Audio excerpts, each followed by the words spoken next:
നമസ്കാരം. Raf talk ഫുട്ബോളിലേക്ക് അവർക്കും സ്വാഗതം. മൈക്കൽ ക്യാരിക്ക് മാഞ്ചസ്റ്റർ യുണൈറ്റഡിനെ പ്രതാപകാലത്തേക്ക് തിരികെ കൊണ്ടുപോകാനുള്ള ഉറച്ച ശ്രമത്തിലാണ് എന്ന് വേണം കരുതാൻ. ഇന്നലെയും അവർ വിജയിച്ചല്ലോ. അതോടുകൂടി ഇപ്പോൾ അദ്ദേഹത്തിൻ്റെ കീഴിൽ 7 കളികൾ കളിച്ച മാഞ്ചസ്റ്റർ യുണൈറ്റഡ് ടീം ഒരു കളിയും പരാജയപ്പെട്ടിട്ടില്ല എന്ന് മാത്രമല്ല 6 വിജയങ്ങളും ഒരു സമനിലയും.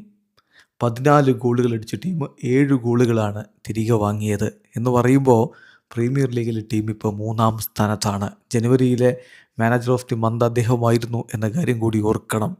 സോ പൊളിച്ചെടുക്കുകയാണ്. സിറ്റിക്ക് പണി കൊടുത്തുകൊണ്ടല്ലേ തുടങ്ങിയത്. 2-0 സിറ്റിക്ക് പണി കൊടുത്തു. പിന്നാലെ ആഴ്സണലിന് കൊടുത്തു 2-3.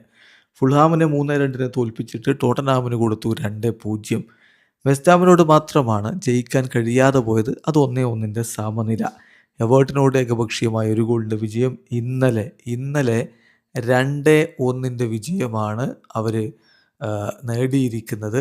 തീർച്ചയായിട്ടും ഇതോടുകൂടി ടീം 3-ാം സ്ഥാനത്താണ്. ക്രിസ്റ്റൽ പാലസിനെ 2-1 പരാജയപ്പെടുത്തുമ്പോൾ ബ്രൂണോ ഫെർണാണ്ടസിൻ്റെ വക ഗോളുണ്ടായിരുന്നു. പെനാൽറ്റിയാണ് അദ്ദേഹം ഗോളാക്കി മാറ്റിയത്. പിന്നെ സെസ്കോ, ഇപ്പോൾ അദ്ദേഹം മിന്നും ഫോമിലാണല്ലോ, ആ ഫോം തുടരുന്നു. അദ്ദേഹവും ഗോളടിച്ചു. മറുഭാഗത്ത് ലെക്രോയിക്സ് ആണ് ക്രിസ്റ്റൽ പാലസിൻ്റെ ഗോളടിച്ചത്. അദ്ദേഹത്തിൻ്റെ കാര്യം കഷ്ടമാണ്.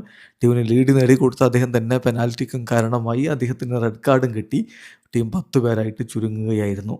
ഓൾഡ് ട്രാഫോർഡിൽ നടന്ന മത്സരത്തിൽ മാഞ്ചസ്റ്റർ യുണൈറ്റഡിൻ്റെ മുന്നേറ്റങ്ങൾ നയിച്ചുകൊണ്ട് സെസ്കോ, കുഞ്ഞ, ബ്രൂണോ ഫെർണാണ്ടസ്, എംബ്യൂമോ എന്നിവരൊക്കെ ഒരുമിച്ച് അണിനിരന്നു. എന്നാൽ കളിയുടെ 4-ാമത്തെ മിനിറ്റിൽ തന്നെ ലെക്രോയിക്സിലൂടെ ക്രിസ്റ്റൽ പാലസ് മുന്നിലെത്തിയതാണ്. പിന്നീട് 2-ാം പകുതിയിൽ 57-ാമത്തെ മിനിറ്റിലാണ് യുണൈറ്റഡിന് അനുകൂലമായിട്ടുള്ള പെനാൽറ്റി ലഭിക്കുന്നതും ബ്രൂണോ ഫെർണാണ്ടസ് ഗോളാക്കി മാറ്റുന്നതും. സെസ്കോ 65-ാമത്തെ മിനിറ്റിൽ ടീമിൻ്റെ വിജയ ഗോൾ നേടുകയും ചെയ്തു. 28 കളികൾ കഴിയുമ്പോൾ 51 പോയിൻറ്റോടെ മാഞ്ചസ്റ്റർ യുണൈറ്റഡ് ഇപ്പോൾ പ്രീമിയർ ലീഗിൽ 3-ാം സ്ഥാനത്താണ്. അതോടൊപ്പം ഒരു കാര്യം കൂടി പറയേണ്ടതുണ്ട്. ബ്രൂണോ ഫെർണാണ്ടസിൻ്റെ കാര്യം. അദ്ദേഹം ഇപ്പോൾ 100 അസിസ്റ്റുകൾ യുണൈറ്റഡിനായിട്ട് നേടിക്കഴിഞ്ഞിരിക്കുന്നു. വീഡിയോ അവസാനിക്കുന്നു. ഫുട്ബോൾ ലോകത്ത് കൂടുതൽ വിശേഷങ്ങളുമായി റാഫ് ടോക്സ് വീണ്ടും എത്താം.